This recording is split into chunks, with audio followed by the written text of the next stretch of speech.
आताची सर्वात मोठी बातमी, शरद पवारांना बसणार सर्वात मोठा धक्का. रोहित पवार आपला लवकरच वेगळा गट स्थापन करणार.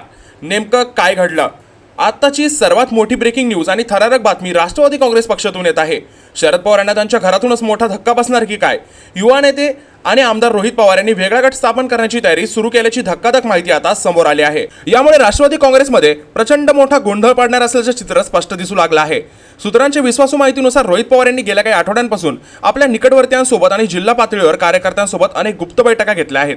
त्यामध्ये पक्षाच्या भविष्याचा, युवा नेतृत्वाचा आणि आगामी निवडणुकांचा रणनीतीचा मुद्दा चर्चेला समजते आहे. रोहित पवार आता लवकरच स्वतंत्र गटाची घोषणा करण्याचा विचार करत असल्याचे संकेत मिळत आहेत. हा निर्णय प्रत्यक्षात झाल्यास शरद पवारांच्या पक्षात मोठी फूट पडणार आहे आणि महाराष्ट्राच्या राजकारणात नवा भूकंप येऊ शकतो. रोहित पवार हे पक्षातील एक उभरते आणि आक्रमक चेहरा मानले जातात. गेल्या काही महिन्यांपासून त्यांच्या पक्षात निर्णयाबाबत नाराजी दिसून येत होती. विशेषतः पक्षातील ज्येष्ठ नेत्यांच्या भूमिका आणि युवकांना पुरेशी संधी न मिळण्याच्या मुद्द्यावरून ते अस्वस्थ होते. आता ते पूर्णपणे वेगळा मार्ग निवडण्याच्या तयारीत असल्याचं दिसत आहे. जर रोहित पवारांनी स्वतंत्र गट काढला तर अनेक आमदार, जिल्हाध्यक्ष आणि युवा कार्यकर्ते त्यांच्यासोबत जाण्याची शक्यता आहे. यामुळे राष्ट्रवादीची ताकद कमी होऊ शकते.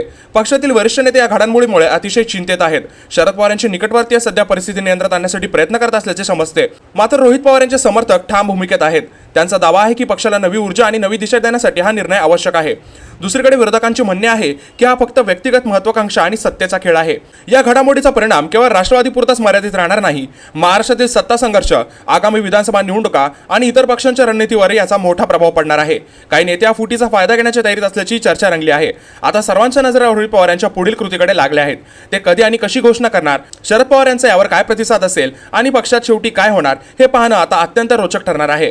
राष्ट्रवादी काँग्रेसमधील ही आंतरिक उलथापालथ महाराष्ट्राच्या राजकारणाला कशा प्रकारे प्रभावित करणार हे पुढील काही दिवसात स्पष्ट होणार आहे. याबद्दल तुमचे मत आम्हाला कमेंट नक्की सांगा. आगामी काळामध्ये रोहित पवार यांच्या निर्णयाचं जनता कसं स्वागत करणार याबद्दल तुमचे मत आम्हाला कमेंट नक्की सांगा. तुमचं सपोर्ट रोहित पवार की शरद पवार याबद्दल देखील कमेंट करून नक्की सांगा. आणि अशा व्हिडिओ रोज बघण्यासाठी आपल्या चॅनलला सबस्क्राईब करायला विसरू नका.